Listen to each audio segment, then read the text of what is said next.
যখন আল্লাহ তাআলা একটা মানুষকে শুক্রবিন্দু থেকে পরিণত করতে করতে 40 দিনে সেটাকে রক্তপিণ্ডে পরিণত করলেন, এরপরে 40 দিনে গোশতপিণ্ডে পরিণত করলেন, আবার 40 দিন আল্লাহ তাআলা গোশতের উপর দিয়ে হাড্ডি তৈরি করলেন, এরপরে 40 দিনে হাড্ডির ভিতর দিয়ে হাড্ডির উপর দিয়ে সুন্দর করে আল্লাহ তাআলা মাংসের সয়লাভ করে দিলেন।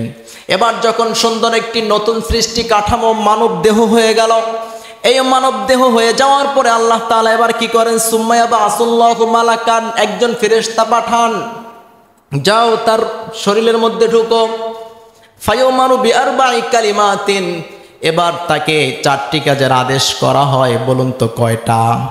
সবাই বলেন কয়টা? 4টা কাজের আদেশ করা হয়, এই বডির মধ্যে ফেরেশতা তুমি ঢুকে যাও, 4টা বিষয় আগে ফয়সালা করো। ওয়ায়ুকালু লাহু উক্তুব, তাকে বলা হয় তুমি লেখো, আমালাহু ওয়া রিজকাহু ওয়া আজালাহু ওয়া শাকিয়ুন আও সাঈদুন। ও ফেরেশতা, তুমি তার মধ্যে প্রথমে ঢুকে 4টা বিষয় ফয়সালা করবা।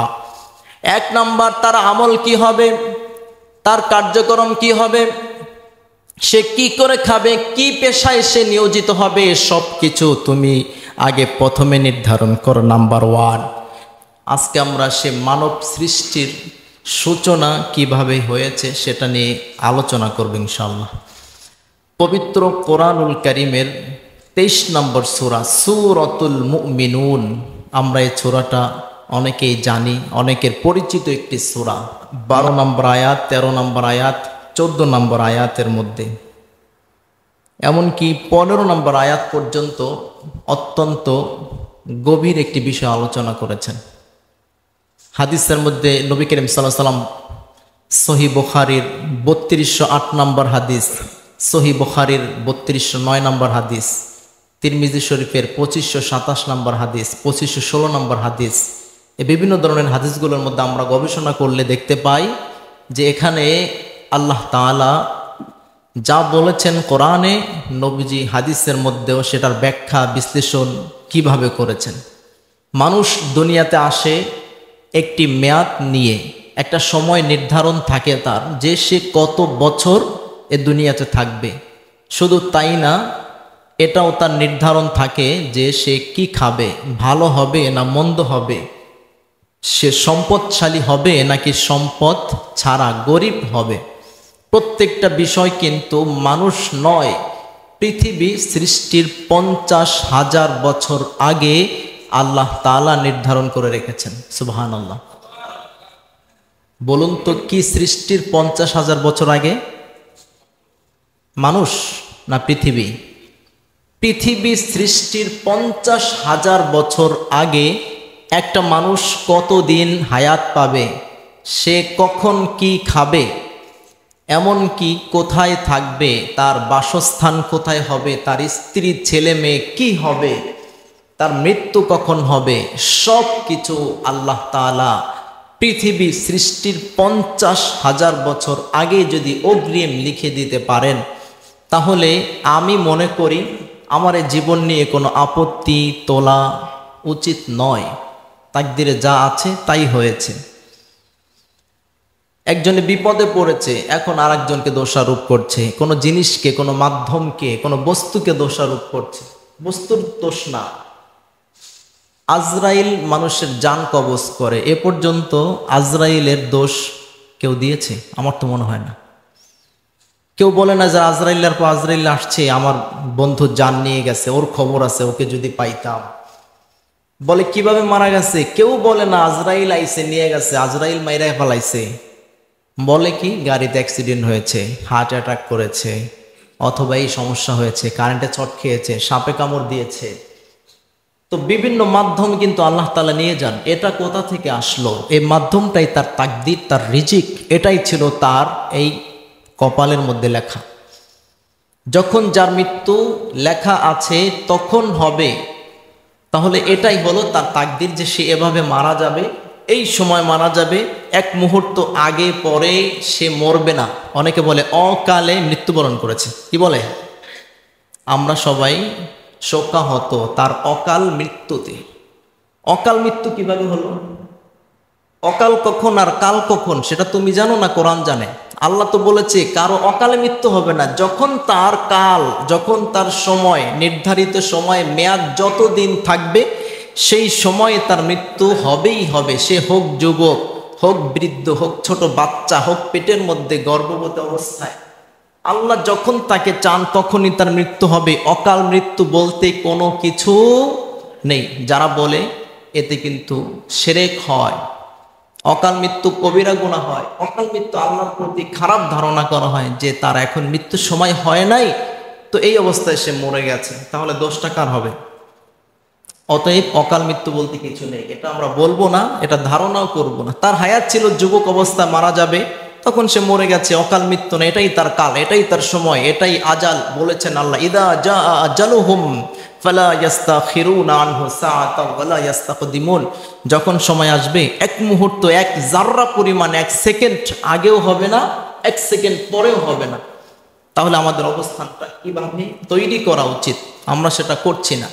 পবিত্র কোরআনুল কারীমের 23 নম্বর সূরা সূরাতুল মুমিনুনের 9, 10, 11, 12, 13, 14, 15 প্রথম নম্বর পৃষ্ঠায় 18 নম্বর পারায় আল্লাহ তাআলা বলেছেন, ওয়ালাকাদ খালাকনাল ইনসানা মিন সুলালাতিন মিন তিন। আল্লাহ রাব্বুল আলামিন বলেন, আমি ইনসানকে, আমি মানুষকে সৃষ্টি করেছি মাটির সারাংশ দিয়ে, মাটি দ্বারা। আদম আলাইহিস সালাতু ওয়াস সালামকে আল্লাহ তাআলা মাটির মাধ্যমে সৃষ্টি করেছেন। এরপরে তার যত প্রজনন আছে সবগুলোকে আল্লাহ তাআলা একের পরে এক সৃষ্টি করেছেন। তো আল্লাহ বলেছেন ইনসানকে মাটির সারাংশ দ্বারা, অর্থাৎ আদমকে মাটি দ্বারা তৈরি করেছেন, তার বংশধরাই তো আমরা। এরপরে আল্লাহ তাআলা বলছেন কিভাবে তিনি মানুষকে, ইনসানকে এই মাটির সারাংশ দ্বারা সৃষ্টি করলেন। এরপরে পরবর্তী মানুষগুলোকে কিভাবে সৃষ্টি করেছেন আল্লাহ বলছেন, সুম্মা জাআলনাহু নুতফাতান ফি করারিম মাকিন। আল্লাহ বলছেন যে এরপর আমি নুতফাকে, শুক্র বিন্দুকে আমি কি করেছি, এমন একটি জায়গাতে স্থান দিয়েছি, সংরক্ষিত স্থানে স্থাপন করেছি। শুক্র বিন্দু রূপে সেই বীর্যকে আমি শুক্র বিন্দু রূপ করে আমি সেটাকে এমন একটি আধারে স্থাপন করেছি যেটা কেউ দেখতে পায় না, মায়ের রেহেমের মধ্যে। এটাই আল্লাহ তাআলা বলছেন, সুম্মা জাআলনাহু নুতফাতান ফি করারিম মাকিন। যে আল্লাহ তাআলা একটি সংরক্ষিত স্থানে সেই জিনিসটাকে, বীর্যটাকে আল্লাহ তাআলা স্থাপন করেছেন, এক আধার জগৎ যেখানে অন্ধকার। এরপরে আল্লাহ তাআলা কি বলছেন, সুম্মা খালাকনান নুতফাতা আলাকাহ ফাখালাকনাল আলাকাতা মুদগাহ। অতঃপর আল্লাহ তাআলা সেই শুক্রবিন্দুকে 40 দিন পরিবর্তন করেছেন। আল্লাহ রাব্বুল আলামিন সেই শুক্রবিন্দুকে একের পরে এক পরিবর্তন করে করে প্রথম 40 দিনে আল্লাহ তাআলা রক্তের মধ্যে পরিণত করলেন। প্রথমে সেটা রক্তে পরিণত হলো, সেই বীর্যটা। এরপর আল্লাহ বলছেন, সুম্মা খালাকনান নুতফাতা আলাকাহ, সেই শুক্রবিন্দুকে আমি রক্তে পরিণত করলাম। এরপরে রক্তটাকে কি করলাম, ফাখালাকনাল আলাকাতা মুদগাহ। অতঃপর আমি আবার সেই রক্তগুলোকে আমি একটা মুদগায় পরিণত করলাম। তার মানে হচ্ছে আল্লাহ বলছেন গোশত রূপে। কি রূপে? গোশত রূপে সেই রক্তটাকে প্রথমে আল্লাহ তাআলা করেছেন বীর্য। সেই বীর্যটাকে কিছুদিন লালন পালন করার পরে মায়ের রেহেমের মধ্যে আল্লাহ তাআলা এরপরে তৈরি করলেন সেটাকে রক্ত। রক্তের একটি বিন্দু তৈরি হয়েছে। এরপরে সে রক্তের একটা খণ্ড, রক্তের টুকরো, সেটা আবার কিছুদিন লালন পালন করার পরে আল্লাহ তাআলা সেটাকে একটি গোশত রূপে পরিবর্তন করেছেন। সুবহানাল্লাহ। আল্লাহর সৃষ্টির সূচনা কতই না মহান, কত সুন্দর। একটা নাপাক এক ফোঁটা পানি আল্লাহ তাআলা কোথায় নিয়ে কিভাবে সেটাকে লালন পালন করে এত সুন্দর আদম সন্তান আল্লাহ তাআলা সৃষ্টি করেছেন, যে আদম সন্তান তামাম বিশ্ব জগতের মধ্যে শ্রেষ্ঠতম মাখলুক, কিন্তু বানিয়েছেন সবচাইতে নিকৃষ্টতম এক ফোঁটা দুর্গন্ধযুক্ত বীর্যের মাধ্যমে। সে বিষয়টা যদি আমরা একটু গবেষণা করি, আরে আমার মধ্যে এত অহংকার কিসের, এত বাহাদুরি কিসের আমার? তো আমি সৃষ্টি হয়েছি এক ফোঁটা নাপাক পানির মাধ্যমে, দুর্গন্ধযুক্ত। আমার মধ্যে এত অহংকার কেন? আমার পেটের মধ্যে কত নাপাক, পুরা শরীরের মধ্যে কত অঙ্গ প্রত্যঙ্গে নাপাক দুর্গন্ধে ভরা। একবার যদি আমি সেন্ট ইত্যাদি ব্যবহার না করে রাস্তায় হাঁটি, আমার চতুর্দিকে দুর্গন্ধে, বগল থেকে গন্ধ, নাক থেকে গন্ধ, চতুর্দিক থেকে গন্ধ ছড়িয়ে যায়। অতএব আমার এই অহংকার করার কি মানে?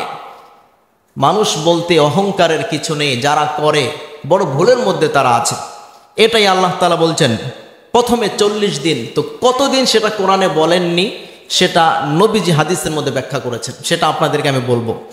এরপর আল্লাহ তাআলা বলছেন ফাখালাকনাল মুদগাতা ইযামান ফাকাসাউনাল ইযামা লাহমা। কত সুন্দর তিনি মানুষকে সৃষ্টি করলেন। এরপরে সেই গোস্তটাকে কিছুদিন লালন পালন করার পরে সেই গোস্তটার ভিতর থেকে কিছুটা হাড্ডি তৈরি করলেন, শক্ত হাড্ডি।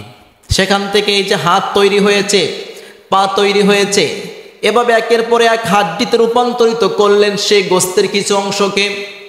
এরপরে হাড্ডি হয়ে গেল, তারপরে সেটাকে কি করলেন?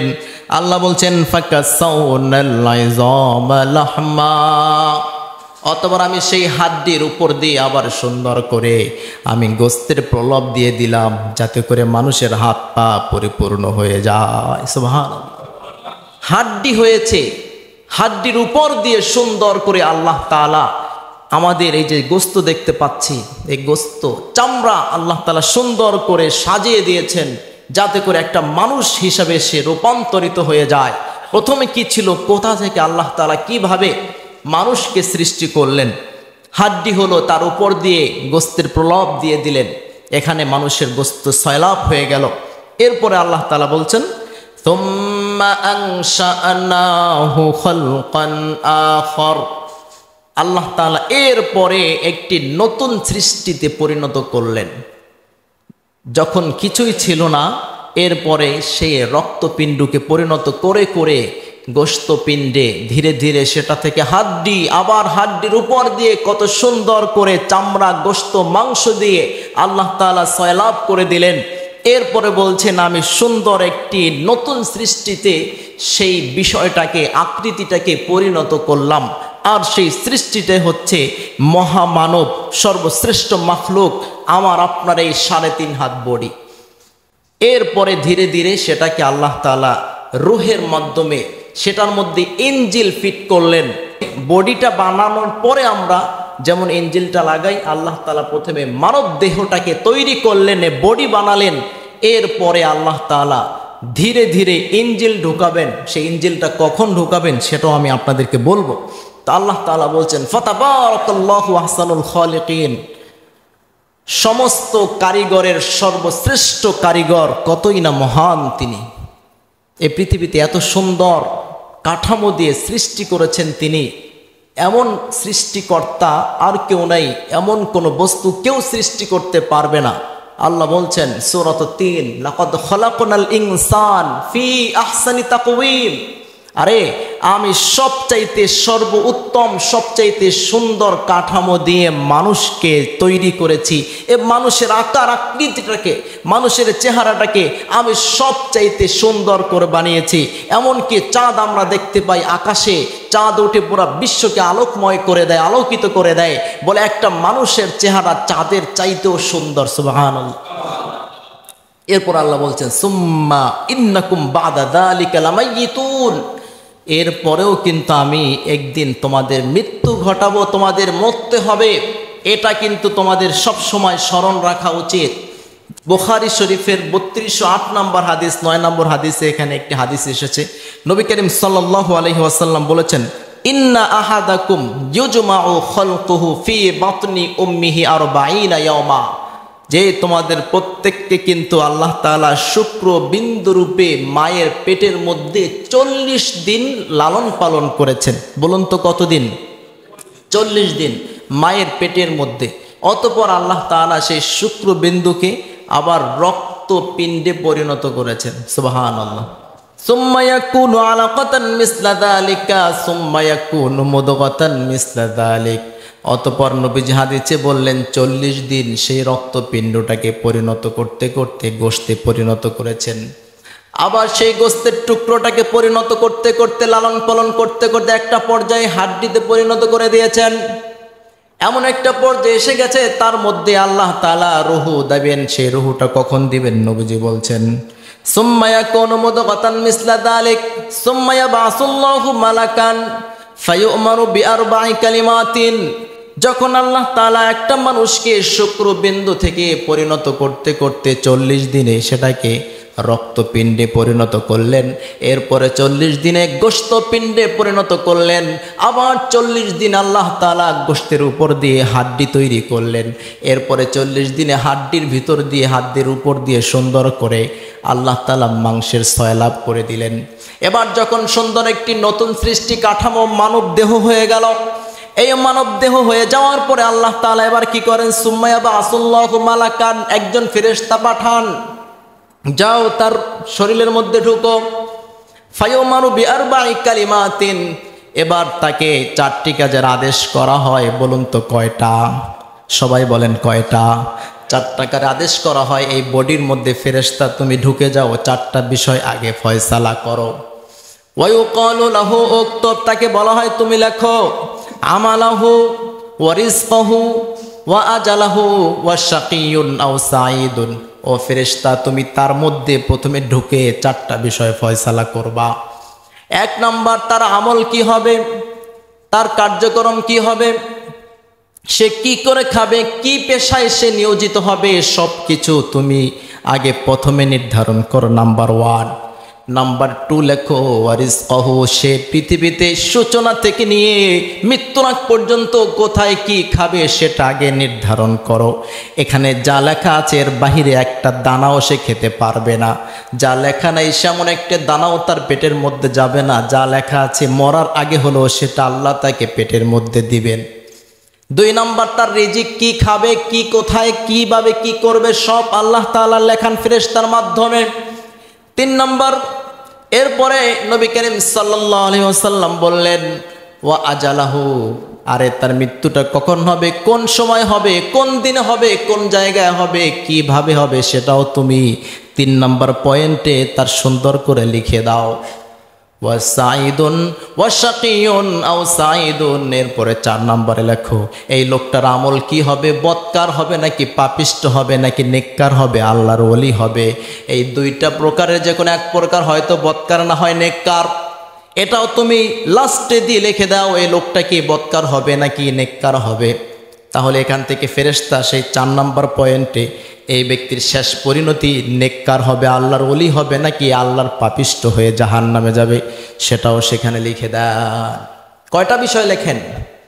1 নাম্বার, মনে রাখবেন এই বিষয়গুলো যদি আমার আপনার জেহেনে থাকে, আপনার আমার কোনো বিষয় নিয়ে আপত্তি জাগবে না।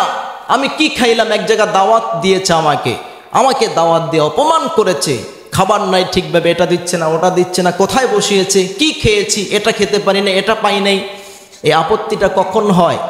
যখন রিজিকের উপরে বিশ্বাস না হয় তখনই আপত্তি জাগে। আর যদি রিজিকের উপরে বিশ্বাস হয় তখন আপনি জীবনে আপত্তি তুলবেন না, আমাকে দাওয়াত করে নিয়ে এসে অপমান করেছে। আপনার বিশ্বাস থাকা উচিত যে আমার রিজিকে যা আছে আমি তো তাই খেয়েছি। আরে ও যদি 24 পদ 100 পদ এখানে অ্যারেঞ্জমেন্ট করে ব্যবস্থাপনা করে, কিন্তু আমার রিজিকে যদি না থাকে আমি তো 1 পদও খেতে পারবো না। অনেক মানুষ দেখেছি বিভিন্ন অনুষ্ঠানে গিয়েছে, সেখানে বিভিন্ন ধরনের আয়োজন করা হয়েছে, সে কি করেছে, হয়তো 1 পিস আলু নিয়ে সামান্য 2টা ভাত খেয়েছে, আর কিচ্ছু খায় না, খেতে পারে না, হয়তো ডায়াবেটিক্স অথবা অন্য যে কোনো পেশেন্টের রোগী। তাহলে তার রিজিক নাই, সে খেতে পারে না। আর একজন গরিব অসহায় মানুষ ভ্যান চালায়, দাওয়াত করেছে, 2-3 প্যাট খেয়ে সব একদম ফসা করে দিয়েছে, তার রিজিক আছে তাই সে খাচ্ছে। অতএব আপনাকে আমাকে সৃষ্টি করার যখন মানব দেহটাকে রূপান্তরিত করা হয়েছে, বডি ফিট করা হয়েছে, সেই বডি ফিট করার পরে ইঞ্জিল ফিট করার আগে দিয়ে 4টা বিষয় কিন্তু আপনার আমার সকলের নির্ধারণ করেছে আল্লাহ তাআলা। কয়টা বিষয়? 4টা। একুম মায়ুনফাখু ফীহির রূহু অতঃপর আল্লাহ তাআলা 4টা বিষয় আগে নির্ধারণ করেছেন, এরপরে রুহু ফিট করেছেন, ইনজিল ফিট করেছেন। সুবহানাল্লাহ। কয়টা বিষয় নির্ধারণ পরে? 4টা বিষয় নির্ধারণ করার পরে এবার ইনজিল ফিট করার পালা এই বডির মধ্যে। সুম্মা ইউনফাকু ফীহির রূহ, নবীজি বলছেন এরপরে আল্লাহ তাআলা ইনজিল ফিট করলেন, রুহু ফিট করলেন। মানে রুহু ফিট করা হয়, ফুক দেওয়া হয়। আল্লাহ তাআলা একটি ফুক দেন, তখন এখানে একটি রুহু তৈরি হয়ে যায়, ইনজিল চালু হয়ে যায়। তখন এসে কথা বলা শুরু করে, হাত পা নড়াচড়া শুরু হয়ে যায়, কলব লাফানো শুরু হয়ে যায়, রক্ত চলাচল শুরু হয়ে যায়। ফাইন্নার রাজুলা মিনকুম লা ইয়ামালু হাত্তা মা ইয়াকুনু বাইনাহু ওয়া বাইনাল জান্নাতি ইল্লা জিরাউন ফায়াসবিকু আলাইহিল কিতাব। নবীজি বলছেন এরপরে হয়তোবা মানুষগুলো পৃথিবীতে 2টা ভাগে বিভক্ত হবে, 2টা শ্রেণীতে শ্রেণীবিন্যাস হবে। অতঃপর তোমাদের মধ্য থেকে অনেক মানুষ এমন আছে যারা সারা জীবন, বছর শুরু থেকে নিয়ে বালেগ হওয়ার পর থেকে নিয়ে মৃত্যু পর্যন্ত সব সময় জান্নাতের কার্যক্রম করে, ভালো কাজ করে। কি কাজ করে? কোরআন তেলাওয়াত, জিকির, আজকার, নেক কাজ যত আছে সারা জীবন সে ভালো করেছে, মানুষ সবাই তাকে ভালো বলে, এই লোকটা অনেক ভালো। কারণ সারা জীবন হয়তো বা আমার মতো মৌলবী হয়েছে, আলেম হয়েছে, হাফেজ হয়েছে, মুফতি হয়েছে, সবাই প্রশংসা করে, ভালো বলে, হুজুর মানুষ, ভালো মানুষ। অথবা তাহাজ্জুদ গুজার, তাহাজ্জুদও পড়ে। মোট কথা সারা জীবন সে নেক কাজ করেছে, আল্লাহর ওলি। হাত্তা মা ইয়াকুনু বাইনাহু ওয়া বাইনাল জান্নাতি ইল্লা জিরাউন ফায়াসবিকু আলাইহিল কিতাব, বলে তার এবং জান্নাতের মাঝখানে 1 জাররা পরিমাণ, 1 জিরা মানে 1 গজ পরিমাণ, 1 হাত পরিমাণ জায়গা বাকি আছে। একটু জায়গা হলেই সে জান্নাতে যাবে। মানে কি? মরলেই জান্নাতে চলে যাবে, এমন একটা পজিশনে সে চলে গিয়েছে। তার এবং জান্নাতের মাঝখানে মাত্র 1 হাত জায়গা বাকি আছে। কতটুকু জায়গা বাকি আছে? 1 হাত। তার মানে কি? নবীজি বোঝাতে চেয়েছেন এত কার্যক্রম সে ভালো করেছে যে আমাদের সবার ধারণা এই লোকটা অবশ্যই জান্নাত হবে, সে জান্নাতে যাবে। এরকম জান্নাত এবং তার মাঝখানে মাত্র 1 হাত জায়গা বাকি। ফায়াসবিকু আলাইহিল কিতাব, এমন একটা অবস্থানে তার সেই আমলনামা, ওই যে 4টা বিষয়ে লিখে রাখা হয়েছিল, তার সেই আমলনামাটা, কিতাবটা বিজয় হয়ে যায়, তার সামনে উপস্থিত হয়। উপস্থিত হয়ে তার মরণটা কিভাবে হবে? শাকিয়ুন আও সাঈদুন ওয়া শাকিয়ুন আও সাঈদুন, সে কি পাপী হবে নাকি নেককার হবে, সে বিষয়টা কিন্তু ইনজিল ফিট করার আগেই লিপিবদ্ধ করা হয়েছিল। সেই বিষয়টা তার সামনে এসে উপস্থিত হয়। যদি সেখানে লেখা থাকে এই লোকটা সারা জীবন আল্লাহর ওলি হয়ে থাকবে, কিতাব পড়বে, কোরআন পড়বে, ওয়াজ করবে, নসিহাত করবে, কিন্তু মাগার তার মৃত্যুটা হবে শাকিয়ুন, অর্থাৎ সে পাপী হয়ে মারা যাবে, আল্লাহর নাফরমান হয়ে মারা যাবে। সারা জীবনের নেক আমল বরবাদ হয়ে মৃত্যুর আগে এই ব্যক্তি যে কোনো পাপ কাজে নিয়োজিত হয়ে নাফরমান ব্যক্তি হিসাবে পৃথিবী থেকে বিদায় নেবে। নাউজুবিল্লাহ। এই বিষয়টা কি আফসোসের কারণ হতে পারে? আফসোসের কারণ হতে পারে? যারা বুঝছেন তারা বলবেন পারে। কারণ কি? আমারটা দিয়ে বুঝাই। আমি সারা জীবন 30 বছর শেষ করলাম পড়াশোনায়, এরপরে নতুন জীবন শুরু হয়েছে, ওয়াজ নসিহাত, মানুষকে নসিহাত করা, হাদিস কোরআন বলা, তাফসির করা, এই যে নেক কাজ যা করতেছি, যদি আমার শেষটা এমন হয় আমি শেষ পর্যায়ে গিয়ে গোমরা হয়ে যাই, পাপীদের অন্তর্ভুক্ত হয়ে ইমান ছাড়া বেঈমান হয়ে মারা যাই, তাহলে আমার জন্য আফসোসের কারণ না? বলে সারা জীবন কত ভালো কাজ করছে, লাস্টে মারা গেছে বাথরুমে বইয়া। বলে না মানুষ, বাথরুমে এসে মারা গেলে খারাপ ধারণা করে যে সারা জীবন ভালো কাজ করছে, আল্লাহ আর মৃত্যুটা এমন নিল কেন, বাথরুমে কেন মরল, কি পাপ কাজ জানি করছে, এরকম মানুষের ধারণা হয়। তো ওই ধারণাটা আলাদা রাখলাম। প্রকাশ্যে কোনো পাপীদের অন্তর্ভুক্ত হয়ে অথবা কোনো নাফরমানে আমি লিপিবদ্ধ হয়ে সেখানে যদি আমি মারা যাই, মানুষ অবশ্যই বলবে আহারে এই আলেমটা কত ভালো ছিল, লাস্টে দেখো কি হইয়া গোমরা হইয়া মরছে। এটা তো মানুষ বলবে। তো নবীজি এটাই শিক্ষা দিলেন আমাদেরকে, ফায়াসবিকু আলাইহিল কিতাব। আরে তখন কিন্তু ওই যে আমলনামা তার সামনে চলে আসে। ফায়ামালু বিআমালি আহলিন নার, ফায়ামালু বিআমালি আহলিন নার, শেষ পর্যায়ে সে খারাপ কাজগুলো করতে থাকে, বেঈমান হয়ে মারা যায়। ওয়ায়ামালু হাত্তা মা ইয়াকুনু বাইনাহু ওয়া বাইনান নারি ইল্লা যিরাউন। আবার কোন মানুষ আছে যারা সারা জীবন পাপ কাজ করে। কি কাজ করে? এটা মিডল পয়েন্ট। পাপ কাজ করে সারা জীবন, যত জুলুম, অত্যাচার, অন্যায়, অবিচার, পশ্চিম দিকে ফিরে কেবলা কাকে কয় চিনেও না, সব সময় সে খারাপ কাজই করে। ফায়াসবিকু আলাইহিল কিতাব, কিন্তু তার ওই যে আমল নামায় লেখা আছে সে ব্যক্তি ভালো হয়ে মারা যাবে, তখন ওই আমল নামার কিতাবটা তার সামনে মৃত্যুর আগে উপস্থিত হয়, বিজয় হয়। তখন আমল নামায় যা লেখা আছে সেটাই তো তাকে করতে হবে। তো এরপরে কি? ফায়ামালু বিআমালি আহলিল জান্নাহ, অতঃপর সর্বশেষ অবস্থায় সে পাপিষ্ঠ ব্যক্তি শেষ পর্যায়ে এমন ভালো হয়ে যায়, নেককার হয়ে যায়, এমন তওবা করে, লাস্টে সে শেষ পর্যায়ে সে জান্নাতের ভালো ভালো নেক কাজ করা শুরু করে। এক পর্যায়ে সে ঈমান অবস্থায় কালিমা পড়তে পড়তে পৃথিবী থেকে বিদায় নেয়। সুবহানাল্লাহ। তোমাদের এই স্বাভাবিক জীবন, কারো কোনো আমল দেখে কেউ কোনো মন্তব্য করবে, কারো পাপ দেখে আপনি নাক ছিটকাবেন, খারাপ বলবেন, এটা করা উচিত নয়। আমল নামায় লেখা আছে শেষ পর্যায়ে আমার মৃত্যু কিভাবে হবে, শেষ পর্যায়ে অমুক নাফরমানের মৃত্যু কেমন হবে। হতে পারে আমার ধারণার উল্টা, আমি সারা জীবন নেক কাজ করলাম, মরণ লেখা আছে নাফরমান হয়ে।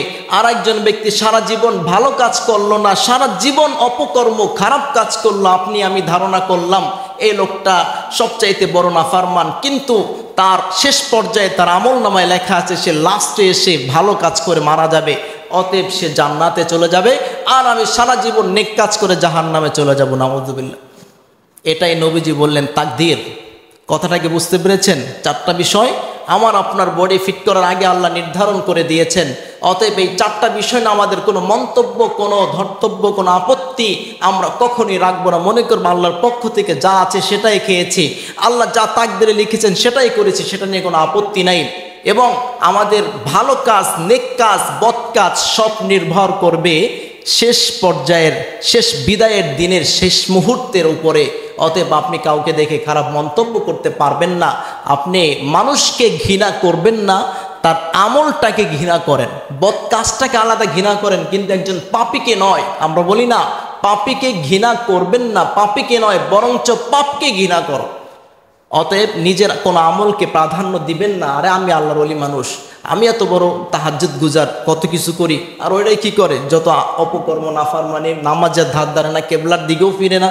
এই যে একটা মন্তব্য করলেন, যদি তার আমল নামায় থাকে শেষ পর্যায়ে সে নেককার হয়ে মারা যাবে, আপনি ফেল। আপনার আমল নামায় শেষে কি আছে আমি জানি, আমি শেষে কিভাবে মারা যাব, কালিমা নসিব হবে কি হবে না আমি জানি, কেউ জানে না। অতএব শেষ দিনের উপরে নির্ভর করবে। এটা যদি আমরা ভালো করে নিজের মধ্যে গাঁটতে পারি যে তাহলে আমি কাউকে গালি দিব, কাকে খারাপ মনে করব, কাজটাকে খারাপ মনে করি, কিন্তু এই ব্যক্তিকে খারাপ মনে করে কোনো লাভ নাই, নিজের আমলটাকে প্রাধান্য দিয়ে কোনো লাভ নাই। আল্লাহ তাআলা আমাদের সবাইকে এক ফোঁটা নাপাক পানি দিয়ে সৃষ্টি করে এত সুন্দর দেহ দান করলেন, আমরা যেন আমাদের জীবনটাকে পরিপূর্ণভাবে আল্লাহ তাআলার গোলামিতে পরিণত করতে পারি, সেভাবে কাটাতে পারি। আল্লাহ যেন সেই তৌফিক দান করেন, বলুন আমিন।